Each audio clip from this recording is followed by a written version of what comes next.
Assalamualaikum warahmatullahi wabarakatuh. Waalaikumsalam warahmatullahi wabarakatuh. Selamat datang di podcast Andrea Hirata.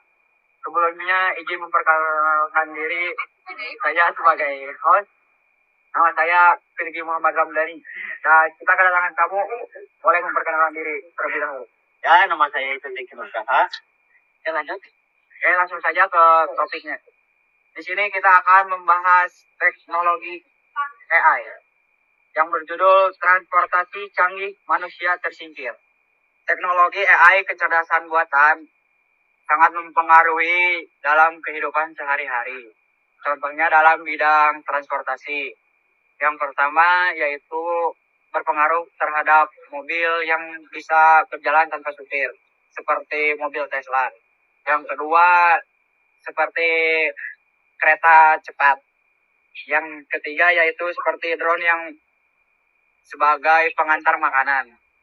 Apakah manusia akan kehilangan pekerjaan di bidang transportasi? Yuk kita bahas. Oke, langsung saja ke pertanyaan pertama. Menurut kamu, pekerjaan apa yang bisa digantikan oleh AI di bidang transportasi? Oke, yang bisa digantikan itu cukup banyak ya. Terutama dari supir truk, terus pekerjaan seperti di barista, terus ya apa sih gitulah. Contohnya juga mobil Tesla kan nggak ada pilot tuh, jadi bisa digantikan oleh AI. Dan AI juga ya sekarang lumayan canggih lah, bisa langsung mendeteksi adanya bahaya. Jadi itu menurut saya. Oke, kita lanjut ke pertanyaan yang kedua. Mengapa pekerjaan di bidang transportasi dapat digantikan oleh AI? Ya karena bisa mengurangi beban gaji dari perusahaan itu sendiri. Kayak ya makan, kredit, uang bensin, terus sama ya uang jalannya gitu sama ya gajinya. Karena kalau AI itu bisa apa ya? Ya gak digaji lah, cuman program doang. Jadi setting dulu, ya benar setting dulu. Jadi ya sesuai keinginan kita, sesuai perusahaan itu sendiri. Oke, kita masuk ke pertanyaan yang ketiga. Apakah pekerjaan manusia di bidang transportasi akan hilang? Tidak bisa semuanya digantikan. Contohnya ya seperti ya di bidang perawatan, seperti di rumah sakit kan operasi itu ya AI mana mungkin bisa lah mengoperasi. Soalnya kan AI itu pasti ada kesalahan di beberapa detailnya juga.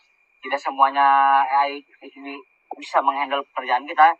Ya itu contohnya di perawatan. Yang kedua di bidang teknologi, AI juga tidak bisa menciptakan dirinya sendiri karena dirinya juga ada berkat manusia, dan manusia memprogram AI itu supaya bisa mempermudah pekerjaan kita, bukan bisa menggantikan sepenuhnya pekerjaan kita. Oke, pertanyaan yang keempat, apa dampak positif dan negatif AI di bidang transportasi?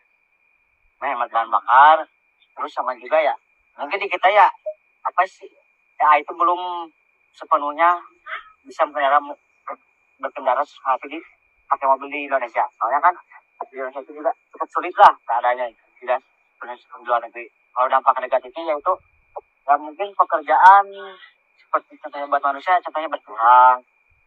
Pekerjaan seperti ya akan musnah ya itu di kantor pos. Bagaimana tips supaya manusia tidak tergantikan oleh AI di era transportasi ini? Belajar dan memahami teknologi baru supaya tidak kalah dari AI itu sendiri dan supaya kita bisa berkembang lebih baik. Yang kedua, kembangkan keterampilan di digital dan analisis data kita supaya tidak ya penuhnya ketinggalan. Yang ketiga yaitu gunakan teknologi sebagai alat bantu, bukan sebagai saingan kita sendiri oleh AI. Oke, kesimpulan dari podcast kali ini yaitu manusia tidak akan tersingkir oleh teknologi canggih seperti AI. Asalkan manusia itu ingin belajar, berinovasi, atau beradaptasi di era sekarang ini. Oke, cukup sekian ya podcast dari kelompok Andrea Hirata. Saya Firgi Muhammad Ramdhani. Saya Diki Nusaha. Izin pamit undur diri.